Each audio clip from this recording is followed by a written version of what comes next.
conosciuto anche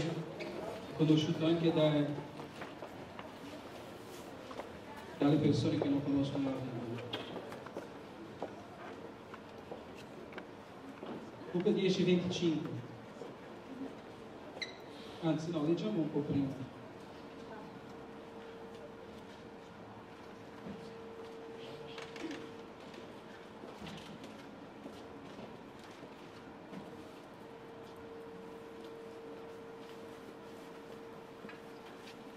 Versetto 23. Versetto 23 dice così: e rivolgendosi ai discepoli disse loro privatamente: beati gli occhi che vedono quello che voi vedete, perché vi dico che molti profeti e re hanno desiderato vedere quello che voi vedete e non hanno visto, e udire quello che voi udite e non hanno udito. Versetto 25. Ed ecco un dottore della legge si alzò per mettere alla prova e gli disse: maestro, che cosa devo fare per ereditare la vita eterna? Questa magari può essere la risposta per qualcuno che è qui presente oggi. Cosa devo fare per ereditare la vita eterna? Gesù gli disse: nella legge che cosa sta scritto? Come leggi? E gli rispose: ama il Signore Dio tuo con tutto il tuo cuore, con tutta la tua anima, con tutta la tua forza e con tutta la tua mente, e il tuo prossimo come a te stesso. E Gesù gli disse: hai risposto esattamente, fa questo e vivrai. Vedete la ricetta per entrare nel regno eterno? Ve la ripeto: ama il Signore Dio tuo con il tuo cuore, con tutta la tua anima, con tutta la forza tua, con tutta la mente tua, e il tuo prossimo come te stesso. Gesù gli disse: hai risposto esattamente, fa questo e vivrai. Fa questo e vivrai. Ma egli, volendo giustificarsi, disse: e chi è il mio prossimo?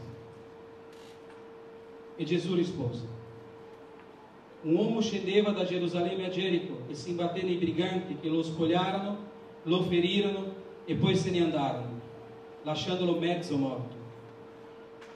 Per caso un sacerdote scendeva per quella stessa strada e lo vide, ma passò oltre dal lato opposto. Così pure un levita, giunto in un luogo, lo vide, ma passò oltre dal lato opposto. Ma un samaritano che era in viaggio, passandogli accanto, lo vide e ne ebbe pietà. Avvicinatosi, fasciò le sue piaghe, versando sopra olio e vino, poi lo mise sulla propria cavalcatura e lo condusse a una locanda e si prese cura di lui.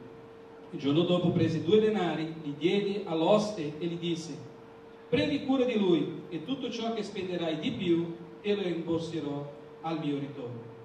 La domanda: quale di questi 3 pare essere stato il prossimo di colui che si imbatté nei ladroni? E quelli rispose: colui che ha usato di misericordia. Gesù gli disse: va e fa anche tu la stessa cosa. Amen? Gesù dice prima: fai questo e vivrai. Ama Dio di tutto il tuo cuore, la tua mente, la tua forza e la tua anima, e vivrai. E ama il tuo prossimo, fa anche tu la tua e la stessa cosa. Amen? Alleluia. Questo è un testo che praticamente tutti conoscono. Tutti noi conosciamo il testo del figliolo prodigo, quello della settimana scorsa, e nella preghiera di giovedì.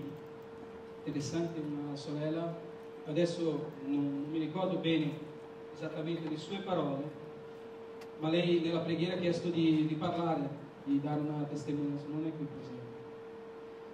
E fratello, volevo dirti qualcosa. Domenica, mentre si pregava sul figliolo prodigo, io pregavo per mio figlio, che da 3 anni non lo vedevo, non si faceva sentire, da 3 anni che non avevo sue notizie, o non veniva a casa, non mi ricordo. E lei fa: domenica ho sentito quella cosa, me la sono messa nel cuore, lunedì lui mi ha chiamato e fino ad oggi non è uscito più da casa, è tornato a casa. Forse lei non è venuta neanche perché il figlio non è tornato. Ma gloria a Dio per queste cose meravigliose che il Signore fa. Sapete, tante volte noi usiamo scuse per non poter fare delle cose sempre facendo delle domande, no? A volte per non fare delle cose del bene agli altri, noi poniamo delle domande. Ma chi è il mio prossimo? Chi sarà la persona prossima? Chi sarà la persona che io posso aiutare? E Gesù era ottimo, Gesù piaceva proprio provare le persone, anche con un'ironia, perché lui, quando le persone gli facevano una domanda, lui rispondeva con una risposta, oppure con una parabola. Non faceva come facciamo noi. Lui metteva le persone che domandavano le cose al centro. Lui diceva: tu come faresti? Oppure tu come agiresti in questa situazione? Gesù era difficile che spiegava così, no. Oppure usava una parabola e un uomo chiede a lui: chi è il mio prossimo? E Gesù dice: guarda, ha usato una simbologia, dice: un uomo scendeva da Gerusalemme, che è una città sulla collina, verso Gerico, che è una città in basso, e c'è ancora oggi la strada storica. Io ho anche una foto, se avesse pensato di predicare questo oggi avrei portato la foto. C'è proprio la strada storica ancora di terra che scende da Gerusalemme a Gerico. E questo uomo scendeva, il testo non dice cosa stava facendo, se andava a lavorare, se andava a cercare lavoro, se andava a casa di un amico, se andava a casa di un parente, se lavorava a Gerusalemme e abitava a Gerico, non lo so. Dice che l'uomo scendeva da una città più fresca, perché la Gerusalemme è nella collina, verso una città molto calda, perché Gerico è già nel deserto, non c'è solo sabbia e basta vicino. E mentre lui scendeva, ha trovato un problema in mezzo alla strada. Delle persone l'hanno fermato, l'hanno picchiato e gli hanno portato via quasi tutto e l'hanno lasciato quasi morto. E esistono tante persone presenti qui oggi che vivono questa stessa situazione. La vita, i problemi, le difficoltà ti hanno preso in mezzo alla strada, ti hanno dato così tante volte, ti hanno massacrato così tanto che tu non ci credi più a niente, che non capisci neanche la strada di casa. Ti hanno tolto tutto: l'anima, la pace, la speranza, il sorriso, l'allegria di vivere, la gioia di stare con le persone. Ti hanno tolto la fiducia nell'essere umano, non ti fidi più di nessuno, perché sei stato derubato da ogni cosa buona che l'essere umano ha dato. Ti hanno preso, ti hanno dato tante di quelle legnate che non riesci a sentire la presenza di Dio per quelli che sono credenti, che non riesci a credere nell'essere umano, nell'amico. C'è sempre un piede indietro, perché ti hanno derubato, ti hanno dato tante di quelle legnate e ti hanno lasciato, come dice questa parola, mezzo morto. Mezzo morto vuol dire che non sei morto, ma non sei neanche vivo, sei più con un piede là che qua. E dice che quell'uomo usciva da casa. Noi nasciamo, noi cresciamo in una famiglia, non scegliamo la famiglia, non scegliamo i parenti, non scegliamo gli amici, non scegliamo la scuola del lavoro, e non sappiamo in mezzo alla strada cosa ci accadrà, ma accade che prima o poi la vita ce la fa pagare, e non è colpa nostra. La Bibbia dice che quell'uomo andava da una città all'altra, si spostava da un posto all'altro, ma nella vita accadono queste cose che le persone a volte inciampano in qualcosa. È un matrimonio sbagliato, è un'amicizia sbagliata, è un lavoro sbagliato, non lo so, è qualcosa che ha un potere distruttivo di distruggere persino la nostra anima, e noi ci troviamo per strada mezzi morti.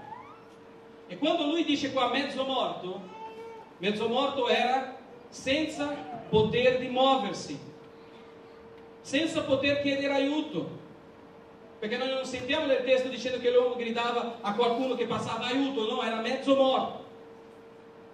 E noi ci troviamo a volte in queste situazioni di morte. Ma c'è un testo nella Bibbia che dice che al sentire il profumo delle acque, anche un albero che è caduto e dato come morto rifiorirà. E io profetizzo questo nella vostra vita. Gesù Cristo ha detto: io sono l'acqua della vita, chi beve di quest'acqua mai più avrà sete.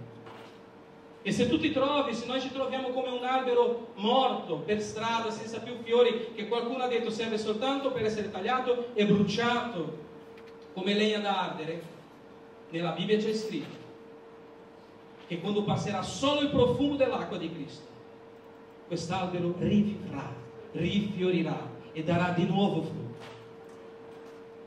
E quell'uomo aveva nella strada una speranza, qualcuno che vi passava, un pastore, un prete, qualcuno. E io non so se lui è riuscito a scorgere con l'occhio, perché la Bibbia dice che non ci sono movimenti di quest'uomo, se è riuscito a guardare con l'angolo dell'occhio qualcosa, passa un uomo di fede, un sacerdote. E l'uomo di fede, passandogli accanto, vede quell'uomo mezzo morto e ha fatto quello che esattamente fanno le persone che parlano ma non agiscono, che non vivono quello che parlano, che non vivono quello che pregano, che non vivono quello che dicono di vivere. Passa vicino all'uomo e quell'uomo guarda, ecco, qualcuno che mi potrà aiutare, un sacerdote. Magari tu hai deposto la tua fiducia nelle istituzioni, nel governo di questo paese. Stai pensando che il nuovo governo ti porterà un lavoro nuovo, ti porterà una situazione migliore di vita. E il governo ti passa lontano. Il sacerdote passa dall'altra parte della strada. E la tua speranza era in quell'uomo. Dall'altra parte della strada lui passa. E te continui e rimani ancora mezzo morto. Perché la Bibbia parla di una donna che è andata dappertutto cercando una guarigione per la sua figlia. Dappertutto. E non l'ha trovata finché non avesse trovato Gesù. E io vi dico, non fidatevi di nessun altro che non sia Gesù. E magari quell'uomo passando, pensate il sentimento di qualcuno che è mezzo morto per strada, immobile, senza niente, e dice: ma un essere umano non poteva fermarsi, degnarsi un minuto di venire a casa mia, ascoltare la mia angoscia, la mia depressione, la mia ansietà. Sai, la gente ci si trova così quando trovi una persona che ha dei problemi, che è depressa, una persona che disturba molto, e ti dici: no, ma sai, io cominci a ascoltare la persona, comincia a dire: ma io ho dei problemi con mia madre, ho dei problemi con mio parente, mio figlio, mia madre è malata, il mio figlio ha dei problemi alla scuola, così. Dice: no, guarda, se c'è un appuntamento, ci sentiamo dopo. Perché nessuno vuole sentire i problemi degli altri. Perché non ce ne importa niente di nessuno. Ma Gesù ha detto: ama il Signore tuo Dio, ma ama il tuo prossimo come te stesso. Ama il tuo prossimo. Ma chi è il mio prossimo? Ah, le persone che voglio bene. Gesù ha detto no. Il tuo prossimo è chiunque sia vicino a te. Non importa colore, razza o quello che stia facendo. È un essere umano, creatura fatta da Dio. Questo è il tuo prossimo. E la persona vede qualcuno che poteva aiutare andando via. Sai quando sei inguaiato fino al collo e sai che c'è una persona che ti può aiutare? Sai che quella persona ti può aiutare? Lo sai, hai la certezza.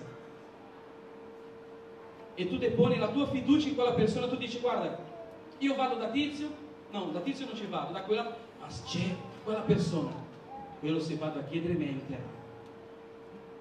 E quando arriverai, nella maggioranza delle volte, oh, sai, se fosse venuto qua una settimana fa, se mi avessi telefonato 15 giorni fa, se tu fossi passato mezz'ora prima, io potevo aiutarti, però ormai è tardi, non lo posso più fare. E la tua speranza va e te rimane mezzo morto. Ma dice che vi passava un altro uomo, un levita, un curatore, era il curatore, era il segretario del pastore. In quel caso lì era segretario del pastore, era quello che cucinava, era quello che suonava, era quello che faceva tutto. I leviti erano le persone che lavoravano nel tempio. Allora dice: va bene, potrò sperare in quest'anima buona, no? Potrò aspettare in quest'anima buona mi farà del bene, mi aiuterà, mi guarderà. Io sono qui caduto, ho la depressione, ho l'ansia, non ho coraggio di uscire di casa, non ho una lira. nessuno mi ascolta, nessuno mi capisce, tutti dicono tu fai schifo, tu non vai bene, tu non serve a niente, tutte quelle parole belle, tu non sei nessuno, così finirai male, e tu aspetti che qualcuno ti dica solo una parola buona, solo una parola buona. Ma anche questo era troppo impegnato con le sue faccende per fermarsi, guardarti negli occhi, parlare con te e dire: guarda, le cose vanno male, fanno schifo veramente, ma io sono qui con te, dai, sediamoci, parliamo. Ma anche questo è andato via. Anche i parenti, anche gli amici più vicini, tu deponi la tua fiducia in loro, anche questi sono andati via. Anche questi sono andati via. E tu rimani lì mezzo morto, praticamente senza niente e nessuno che ti possa aiutare, immobile, con le ferite esposte, col sangue che esce, la gente vede, guarda, poverino, guarda tizio, aveva una vita così bella, aveva una famiglia così bella, aveva un lavoro così bello, aveva una situazione così bella, aveva un ministero così bello, aveva una chiesa così bella, aveva una casa così bella, aveva una moglie, un marito, una fidanzata, un figlio così bello. Guarda come si trova in disgrazia. Si riescono a vedere perfino il sangue che esce. Sta male, ma io non posso aiutarlo, devo pensare a me. Ho già i miei problemi, ho già i miei guai,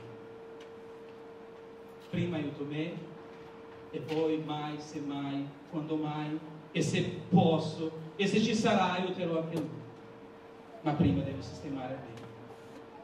E tu rimani mezzo morto, senza nessuno che ti dia un occhio di riguardo, e tu cammini per strada come se fossi una persona bene, tranquilla, ma dentro di te c'è un grido, come ha fatto Orlando: aiutatemi, voi non vedete, ma a casa mia c'è un disastro, io e mio marito non ci parliamo da anni, da tempo, io e i miei figli non ci comprendiamo, io e mia madre non ci parliamo, aiuto! Ma te vedi la persona che cammina, esce e va a lavorare, ma dentro è morta, mezza morta, perché finché c'è vita c'è speranza, finché c'è vita, finché c'è Gesù, le cose cambiano. Finché c'è vita e finché c'è Gesù, le cose cambiano. E allora te dici: ma chi mi aiuterà? Chi potrà aiutare? Ho chiesto aiuto a tutti i miei parenti, a tutti i miei amici del lavoro, a tutti i miei amici della scuola, a quegli amici, a quell'amico che diceva che era mio amico, che mi avrebbe aiutato in qualsiasi situazione, in qualsiasi cosa. Ma loro non ci sono, io chiamo, nessuno risponde. Io scrivo, loro vedono e non rispondono. Chi è che mi può aiutare? Io non credo più a niente, non credo più a nessuno. Vivo la vita, la giornata così, buttata lì, come uno zombie, aspettando che dal cielo, quasi che per miracolo, succeda qualcosa. Anche perché non credo tanto che queste cose accadano. Non credo in Dio. Io non credo a niente. Perché l'essere umano è cattivo, la gente è cattiva, la gente è malvagia. Guardate cosa hanno fatto a me. Io sono qui mezzo morto, neanche una telefonata, passa una settimana, un mese, 2 mesi, magari qualcuno chiama e tu dici: ma guarda, io mi ricordo di una cosa che è successo a Milano, di un amico che diceva sempre, io dicevo sempre a lui: oh, andiamo, cos'è che facciamo quei fagioli a casa tua? E lui diceva: va bene, andiamo, facciamo. Guarda, quando facciamo quei fagioli a casa tua, sì, dai che lo facciamo. E un giorno lui mi ha raccontato, anzi ha raccontato in chiesa, che lui per andare a lavorare il biglietto mi sembra costava €1,20, e lui aveva tutte le monetine da 1 centesimo, da 2 centesimi, da 1 centesimo, e non arrivava neanche a €1,20, e nessuno gli dava una moneta di 1 centesimo per andare a lavorare. Ha dovuto attraversare Milano a piedi per andare a lavorare, per guadagnare quasi niente, per avere del pane secco in casa. Perché? Perché io non me ne sono accorto, non sono passato lontano, ma non ho avuto tempo di fermarmi con lui. Chissà se mi fermavo, ascoltavo, Sai, quando ti fermi 2 secondi che dai 2 minuti di tempo, 2 minuti del tuo tempo prezioso, che ne spendiamo tantissimo in tante altre cose elettroniche. Magari lui si sarebbe sciolto, avrebbe aperto, perché è una persona che conosceva. Ma era sempre veloce, no? Nella chiesa. Io ero come questo sacerdote qua. Uscivo dalla tesoreria e tutti che chiedevano di qua e di là, io passavo, guarda, sì, va bene, poi chiamami, fammi sapere. Ma non avevo tempo di fermarmi, a volte a sedermi con le persone. E la persona era lì. Non dico che era mezza morta, ma la fame era arrivata. Radunato, vicino a un sacco di gente, dentro un posto con quasi 500 persone. E nessuno se ne va. Perché? Perché camminiamo morti dentro e non abbiamo neanche forze per dire aiuto. Perché la vergogna ci pervade. Perché chiedere aiuto è vergognoso. Siamo arrivati a questo livello. Telefonare a uno di guarda che io non ce la farò questo mese ad arrivare, è vergognoso. È una cosa che fa male. No. Gesù ha detto che dobbiamo fare così. Che dobbiamo trattarci come fratelli, avere fiducia l'uno dell'altro. Non importa cosa dice la gente. Prima pensa a riempire la tua pancia e poi dopo parlano con lui. No? Ma al profumo delle acque. Appena soffia un vento meraviglioso, il vento dello Spirito Santo che porta quel profumo delle acque che Gesù ha detto, chi berrà di quest'acqua non ne avrà mai più sete. Queste acque toccheranno la tua e la mia vita e cominceranno a restaurare dentro di me la fiducia per la vita, la fiducia per le persone, ma soprattutto dobbiamo sapere da dove arriva tanto amore così. Non è del cuore dell'uomo, è del Re dei Re che arriva per noi. Perché la Bibbia dice che passava un uomo di Samaria, vi ricordate il testo che ho letto prima, di quei 4 leprosi, un uomo di quella città, che sicuramente anche lui aveva i suoi problemi, anche lui aveva le sue cose, era in viaggio, ma nel suo viaggio si è degnato di fermarsi, si è degnato di distribuire un po' del suo tempo o di impegnare un po' del suo tempo per qualcuno che non conosceva, per qualcuno che aveva bisogno. Ieri stavo lavando delle tovaglie e c'era un signore anziano che lui stesso ha lavato la roba, ha chiesto aiuto per piegare e ho chiesto quando arriverai a casa tua moglie stirerà, no? Così tanto per chiedere, lo sapevo. Lui fa, no, io vivo da solo, i figli mi hanno abbandonato, sono mesi che non vedo i miei figli. Meno male che ci sono queste macchine qua che lavano, asciugano, perché sennò d'inverno, poi con le bollette, con i costi che ci sono. È pieno di gente così, è pieno. Mi ricordo una volta le sorelle sono andate a pulire, un signore era venuto in chiesa e le sorelle sono andate a pulire casa sua. 2 o 3 sorelle sono andate a pulire casa sua, arrivando a casa sua hanno preso del cibo e hanno messo nel frigo. Non se ne sono accorte che il frigo, che non c'era corrente in casa. Sono tornate dopo 2 giorni, era tutto marcio. E lui zitto, per la vergogna. Perché 2 ragazze, lasciamo stare chi erano, ma stranieri, non è il caso questo. Erano lì ad accudirlo mentre i figli erano in montagna da non so quanto tempo. E lui non aveva coraggio di chiedere ai figli. E le sorelle sono andate là a mettere del cibo nel frigo e la roba è marcita. Perché? Chi se ne importa? Chi se ne importa? Dio se ne importa delle persone. Dio se ne importa delle persone. Dio se ne importa di te. Dio se ne importa di noi. Dio guarda ogni volta nel tuo cuore, nel mio cuore, e sa esattamente l'angoscia che tu e io stiamo passando. E Lui troverà persone, si userà di persone, le persone che noi meno aspettiamo, per venire a parlare con noi, per venire a ascoltare noi, per venire a portarci allegria, per poterci dare un abbraccio che noi non riceviamo da anni, dai nostri parenti, dai figli, dalle persone più strette, che magari dopo aver vissuto una vita con noi, se ne sono andati e si sono dimenticati che noi siamo esseri umani. E quando qualcuno dice, ma tuo papà, no, mio papà, se ne passa lontano come sacerdote, no, mio papà la metterò in quella casa di riposo, se ne occuperanno, io pago 3.000 euro, 2.000 euro, ma non lo voglio qua vicino. Non lo voglio qui vicino, non voglio vicino una madre malata, un fratello problematico, non li voglio. Meglio che se ne occupi delle istituzioni. Ci sono i preti che andranno là a pregare, ci sono le suore, c'è qualcuno che se ne occupa. Io no, perché io devo vivere, anche se loro sono mezzi morti, io devo vivere. Ma dice la parola del Signore che questo buon uomo,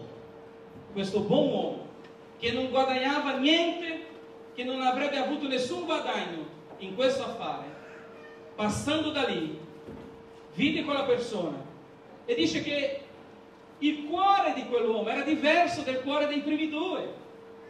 E questa è la cosa che mi fa gioire. Il cuore era diverso dal cuore dei primi due. Erano 3 esseri umani, 3 persone diverse, ma 2 avevano un cuore di legno, un altro di pietra, ma questo aveva un cuore col sangue dentro che pulsava e aveva persino un'anima. Dice il testo che quell'uomo passando vide l'uomo caduto. Passando vide l'uomo caduto. Guarda che bello. Un samaritano che era in viaggio, passando accanto, gli altri sono passati lontano. Il samaritano non gli importava niente se era per terra, se puzzava, se c'era sangue, se era sporco. È un essere umano, la miglior creatura di Dio, è la vera opera di Dio, è la vera realizzazione di Dio, perché Dio ha fatto con le sue mani. E dice che lui, passando accanto, lo vide e ne ebbe pietà, compassione.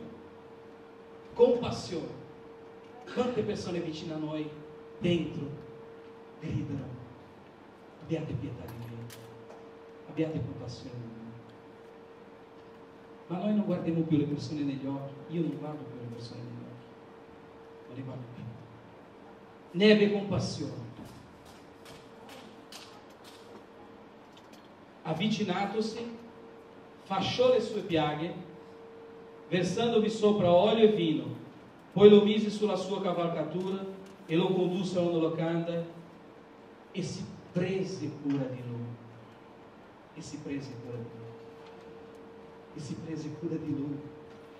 Mettiamoci in piedi, per favore.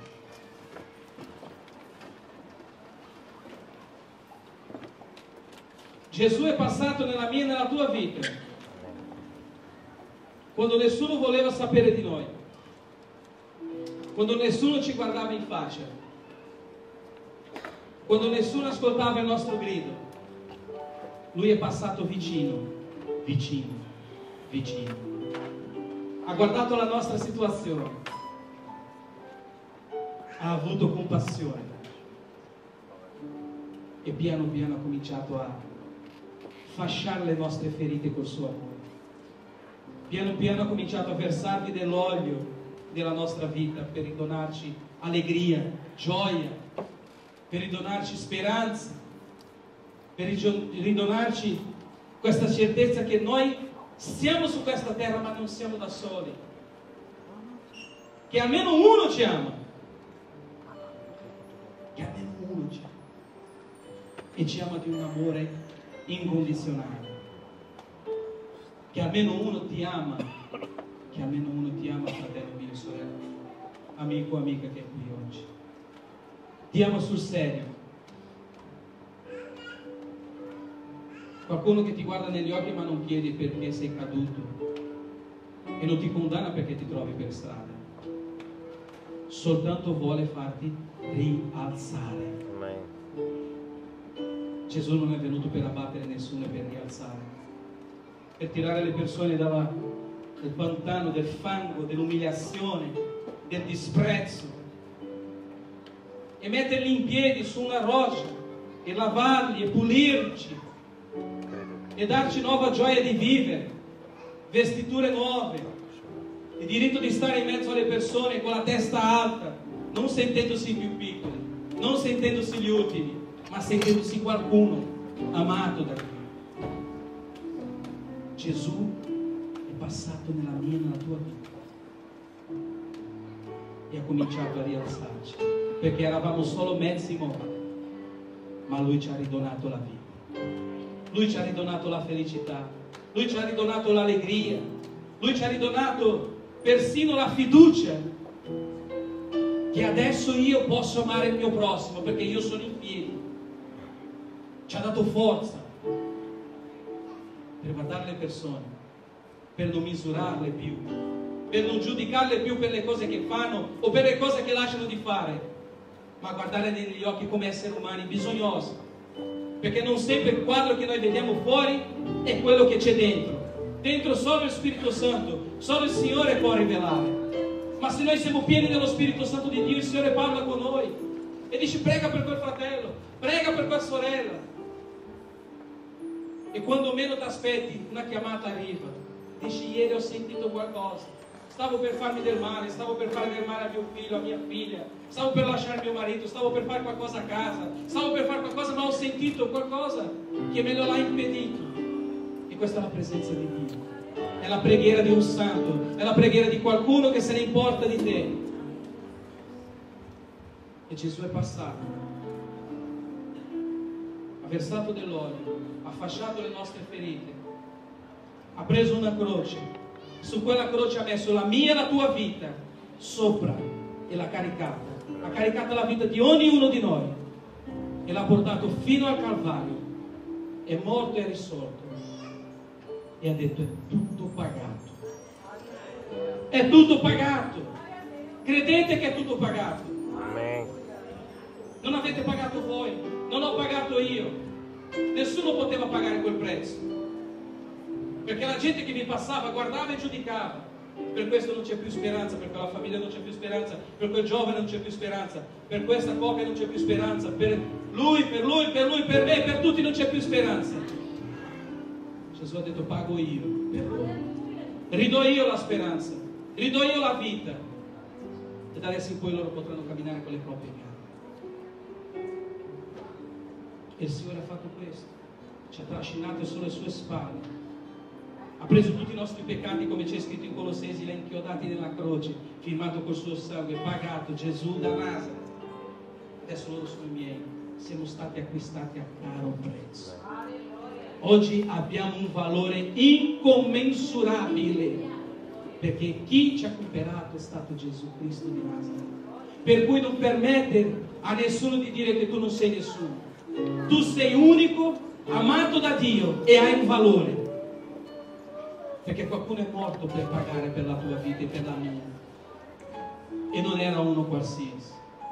Non lasciare che la gente dica che tu sei morto, che tu non esisti, che non vale niente, è solo bugia, perché Gesù è venuto per dar vita e vita in abbondanza. Prendiamoci la benedizione, crediamola, perché il Signore vuole dare a chiunque crede. Crede nel Signore Gesù e sarai salvato tu e tutta la tua casa. Tu e tutta la tua casa. E io